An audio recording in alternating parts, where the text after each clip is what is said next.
done.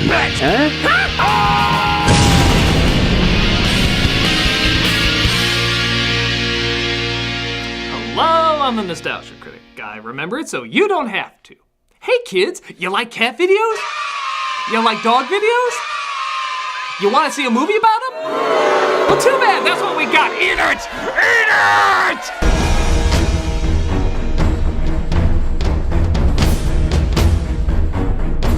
Ever see that movie that looks really stupid, but then are shocked when it turns out to be a surprisingly good film? Well, this is one of those bad-looking films you'd think might be a surprisingly good film, resulting in a surprisingly bad film. The idea for this is right out of a Warner Brothers cartoon. It can be pretty funny and imaginative. But instead, you're left wondering which category to put it in, kitty litter or pooper scooper. So let's find out the truth about cats and dogs. One of you must be a Ginny Garofalo rom-com fan. Tell me I'm not alone! This is Cats and Dogs. It opens with the world's fastest sunrise, where we see a cat and dog pretty much as being a cat and dog.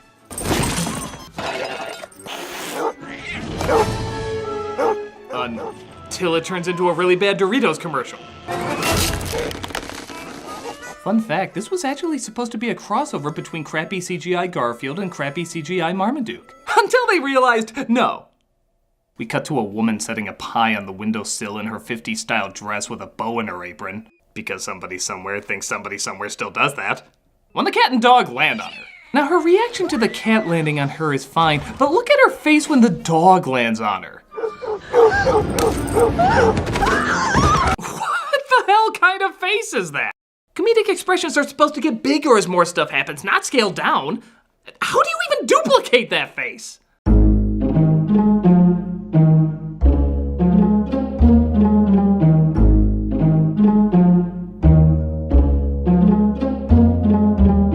What direction do you give to get a face like that? Alright, I want you to act like you just discovered you lost your firstborn child, but you found out while shoving the world's greatest vibrator in you. Specific, but confusing. After presumably suffering third-degree burns, the dog comes across what he thinks is the ran-over cat.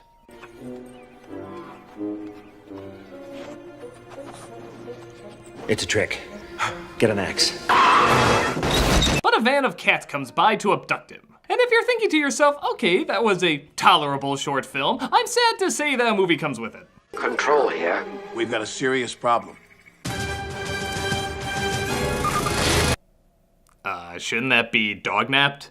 If you're kidnapped, you're not held hostage by a kid. Unless it's this kid, but I'm never taking that babysitting job again. We then cut to a farm where a new litter of puppies are waiting in a barn. Just guess which one of them is the dreamer. And when I say dreamer, I'm using the movie definition, meaning never happy wherever the hell you are. I want adventure, not wait for someone to take me to some boring old house. Don't you want to do something exciting? Like be a police dog. What about one of those Russian space dogs, or maybe sample the great bones of Europe? You know as dogs we're not so easily entertained. Why can't I yearn for never being satisfied? That's Tobey Maguire, by the way, as Lou, the main character. And as much as I love to imagine Maguire in pain, I have to admit, it's not much fun watching a dog get seriously injured. I know it's effects and everything, but how much fun is it really to constantly see cute little doggies get pummeled into hard, solid walls? Isn't that like what sick kids watch? Is that a dog's head being smashed into a wall? Uh-huh. Is that another dog falling from a window? Yep. Is that a missing a from his... Yes! What is wrong with you? It's okay. It's funny because it has cartoon sound effects. I'm telling Mom and Dad that you're watching this. All right, kids, time to watch Cats and Dogs. It's rated PG, so we just have to tell you not to say the one swear word that they use in the movie.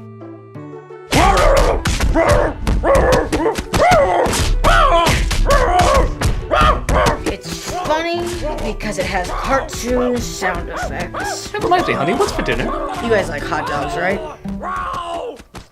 So the puppies are being sold off, but it looks like they're replaced by other dogs from a secret organization. Move it! Top secret operation! Into the hole!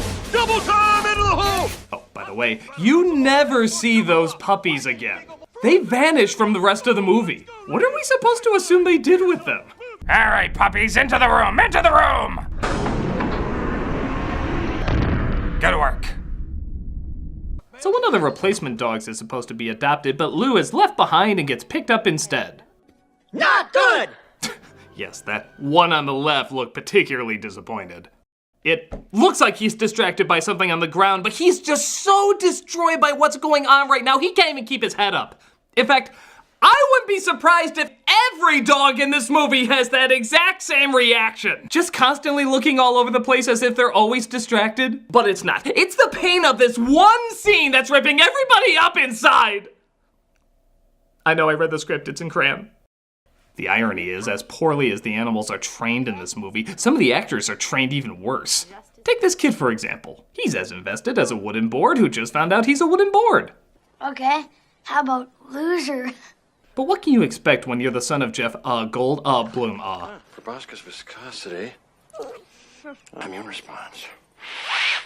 Jeff, we haven't started recording yet. I know.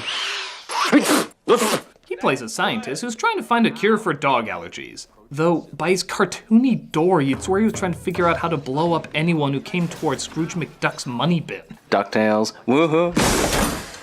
Lou is approached by a secret agent dog named Butch, played by Alec Baldwin. Yeah, humans can get a little emotional. You'll get used to it. Ideal casting, having Alec Baldwin play a bitch. Oh, come on! Come on! Flag. During the review, too easy a joke, replay last line, Critic has to say something nice about the movie. Man, this is a real tough break for the critic. I hear you, Frank, but if you look at the replay, he clearly took too obvious a stab at an easily unlikable actor. Right you are, Ken. It looks like he's gonna try and say something positive about the film. At least it's not Santa Paws? And it is good, it works. The review can continue. Butch fills in what he thinks is a cadet about the catnapped. It still makes no sense to me. Agent. This was your predecessor, Agent 1364, aka Buddy. We nicknamed him Testicle Chin. Try to guess why. Sam, what's your 20? That's Sam. He fast forwards the film. In fact, all of us seem to do that a little too much in this movie, but I have no excuse out of that. It's just sloppy. Request permission to pant heavily, sir. Granted. I hope that was just panting. Don't play that again. I don't need to think about him touching his kibble in bits. Alright, screw it. I'm just gonna close my eyes and think of more pleasant things. That's much better. Great! You forced me to combine the two! Actually, I might have started a brand new fetish. But Lou reveals he's not an agent, and Butch tells Fox McCloud his disappointment. You promised me a professional. And what do I get?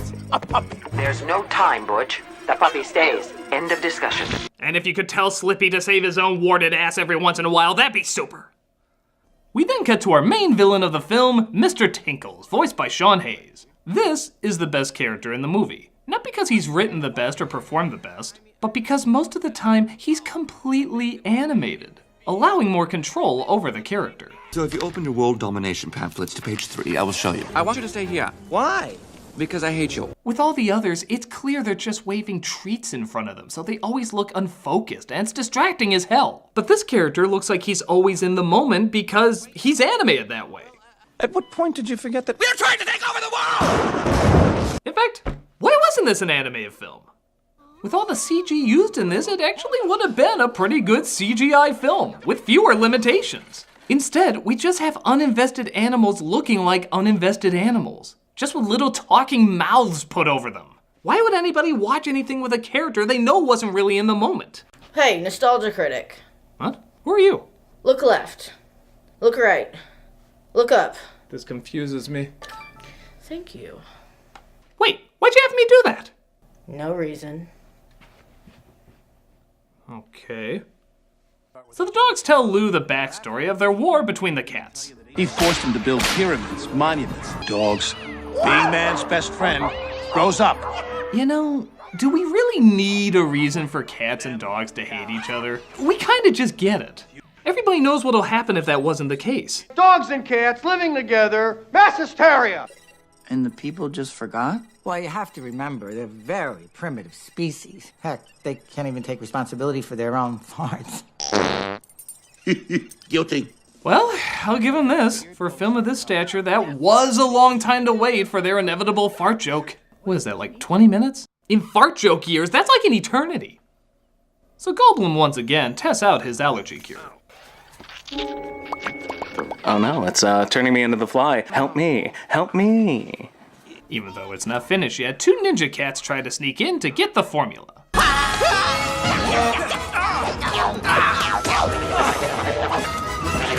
You know, I don't know if this movie understands when to use its cartoon sound effects, particularly the I.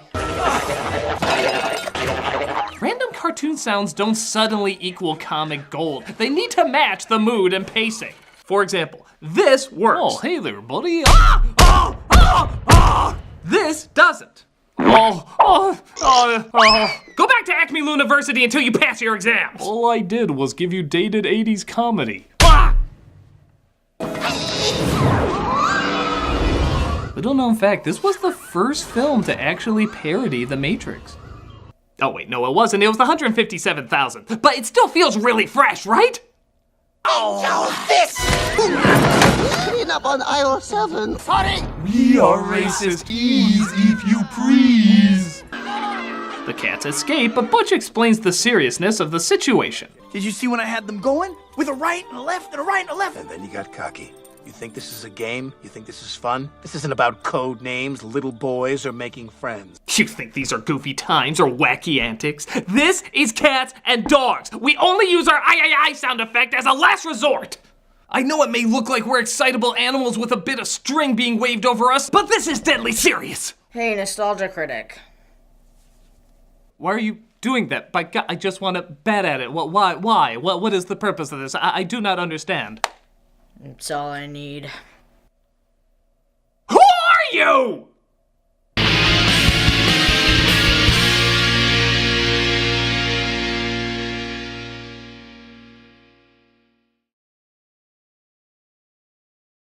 Hey guys, want to see Nostalgia Critic videos a week early? Well, now you can on Vessel.com.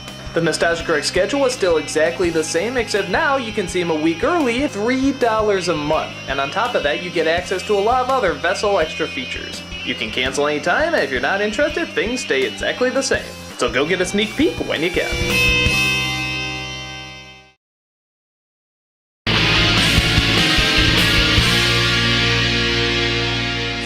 Across a dog named Ivy, played by Susan Sarandon, who seems familiar with their undercover operation. Glad I'm not the only one excited by the chicken. I'm sorry, but I think you gotta leave. My orders are clear. I am not orders. My weird floating chicken alien legs question that. Ooh, tough guy. Ooh. Stop with the agent stuff. Okay, the almost perverted imagery in this film is almost making me uncomfortable. Okay, now it's making me uncomfortable. I don't like this R-rated cut for Secret Lives of Pets. Could you do that again? But it looks like the boy isn't getting enough time with his busy father. Because we're 40 minutes in, I guess we can start using that cliche. Yeah, he's building a bomb. Dog allergies my ass. You're gonna see his name at an ISIS auction very soon, I can assure you.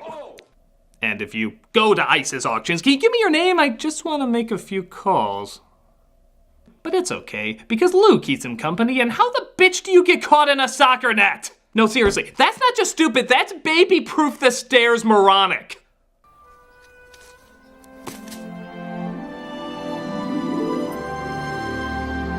You'll replace my father now.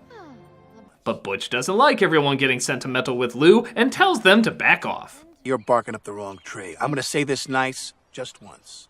Stay away from the kid. Wow. Not since I put 2 dot eyes on a stick figure I drew in first grade have I seen such dead, emotionless eyes staring back at me. This is one of the few times there's no music in the movie either. Every other second there's an annoying doo-dee-doo-dee-doo-dee-doo-dee. But here, this close-up is so intense, they actually leave the music off. Like they know the drama of this scene. You will believe a dog can have no idea what he's supposed to be looking at. Sorry, a close-up of eyes doesn't automatically equal high drama. Hey, Nostalgia Critic.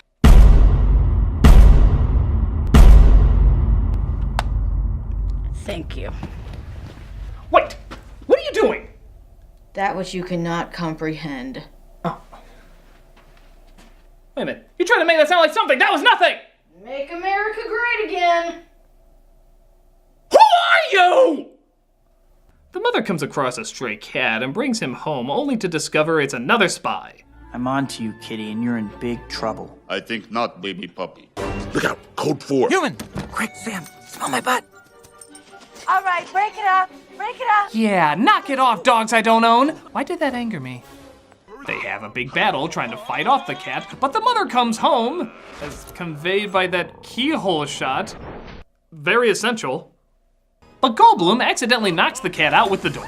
What does any of that have to do with dog allergies? Unless you're trying to contact Gozer to get her a sample, I don't see why you would need all that. I will tell you nothing. So the cat is captured, or dog-ptured. See, it sounds stupid the other way around. And Lou gets to spend more time with his boy. Okay, how do you always find me? Go, Warren, you can tell me. Let's hear it. Ruff, ruff. Come on, you can't catch me.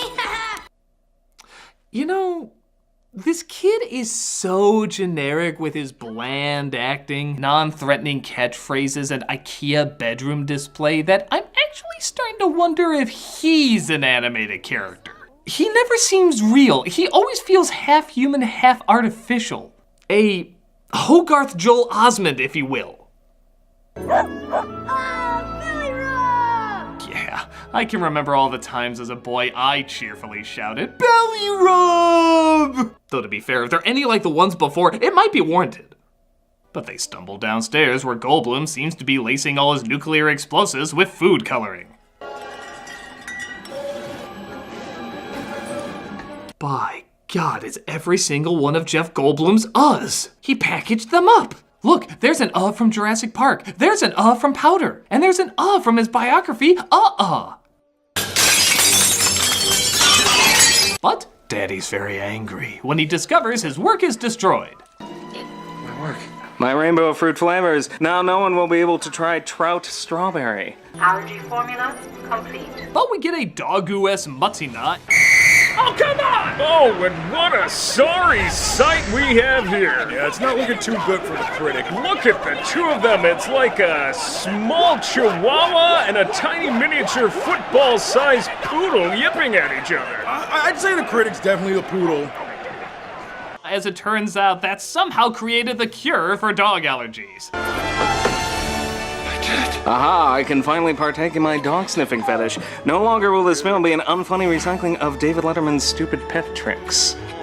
But Grumpy Cat's sex change disguises himself as his comatose master. They send a fake pamphlet saying the kid won a contest to lure them to the factory. Uruguay versus Chad. I don't remember you entering any contests, though. Can we go? Please, please, can we go? Maybe he's an animatronic, like the ones that almost look real but just make you uncomfortable.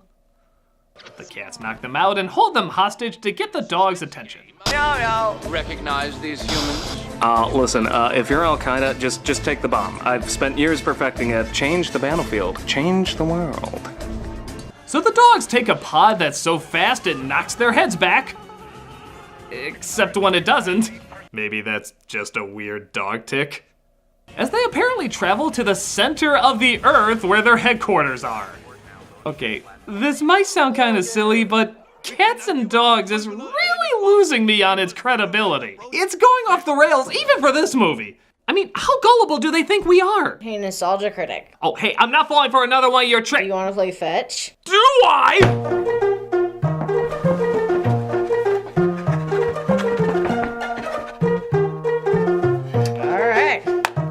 Wait, no, you can't walk away that easily. I want some answer. Oh, she threw it again.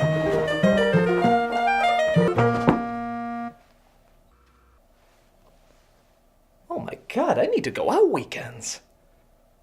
The World Council voted to sacrifice the Brody family. When the dogs decide not to save the family. Wow, dogs are kind of dicks. we find out why Butch is so cold. We protect them. We work for them. So when they go off to college, they can dump you with some old lady who can't throw a ball without so much as breaking her hip. Is that what happened to you? No, it's just a completely random thing I said. Of course it happened to me! Eventually, though, the two of them decide to take on the cats themselves as the family tries to stay calm. Now don't be scared, Scotty. Everything's gonna be okay. I'm not scared, Mom. It's all right to be scared. Perfectly natural. We'll be okay. Mom, really, I'm okay. I know this is for a joke and all, but I don't care how old I am. I'd be pissing my pants 7 colors of fear if this happened to me. The kid is like Pinocchio. One day he'll be a real boy, but definitely not in this scene. Oh, but I've nothing to hide.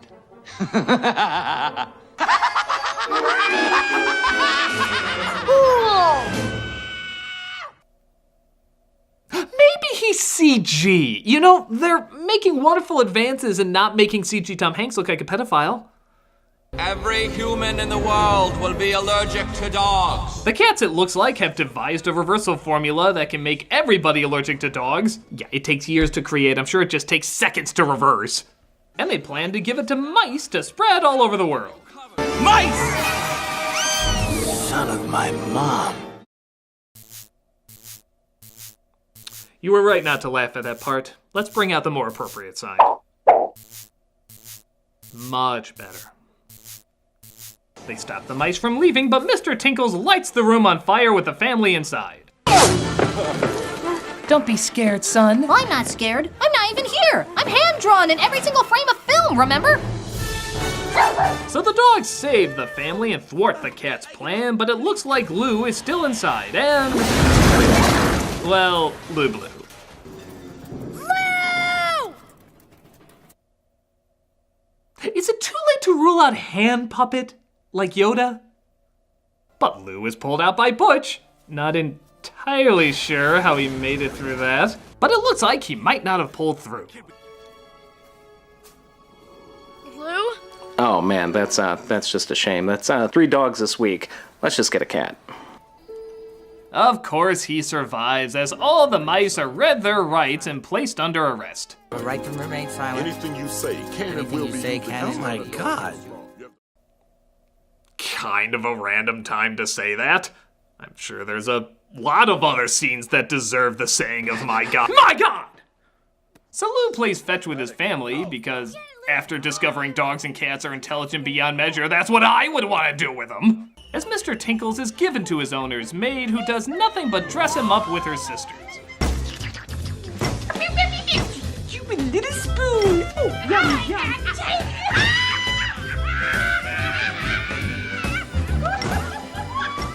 If you feel like you're going totally insane right now, don't worry, the film's actually been doing that to you for a while. You're just only now noticing.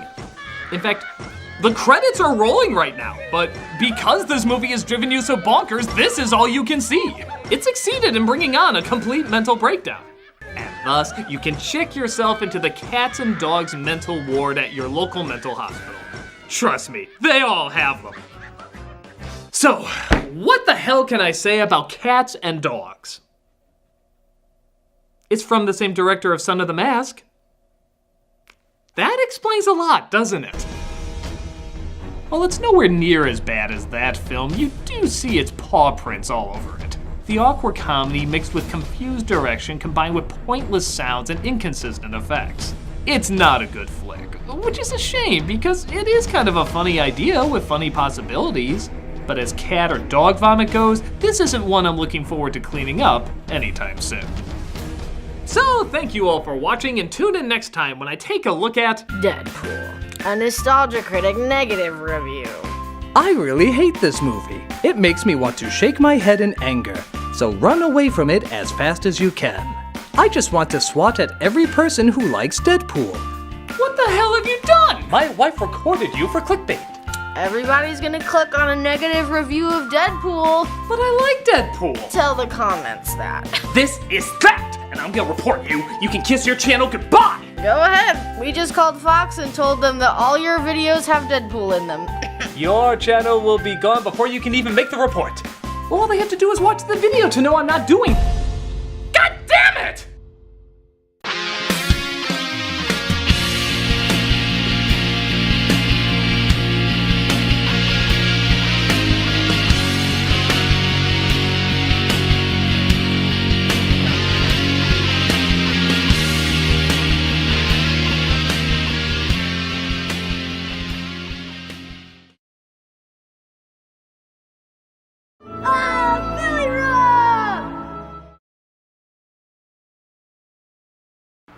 Hey, Doug Walker here doing the charity shout out, and this week I am doing one that everybody tells me is just a phenomenal one. It's called Heifer International. Their mission is to end hunger and poverty while caring for the earth. Now, for 70 years, they provided livestock and environmentally sound agricultural training to improve the lives of those who struggle daily for reliable sources of food and income.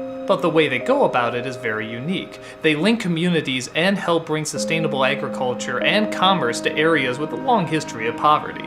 Their animals provide partners with food and reliable income, as agricultural products such as milk, eggs, and honey can be traded or sold at the market.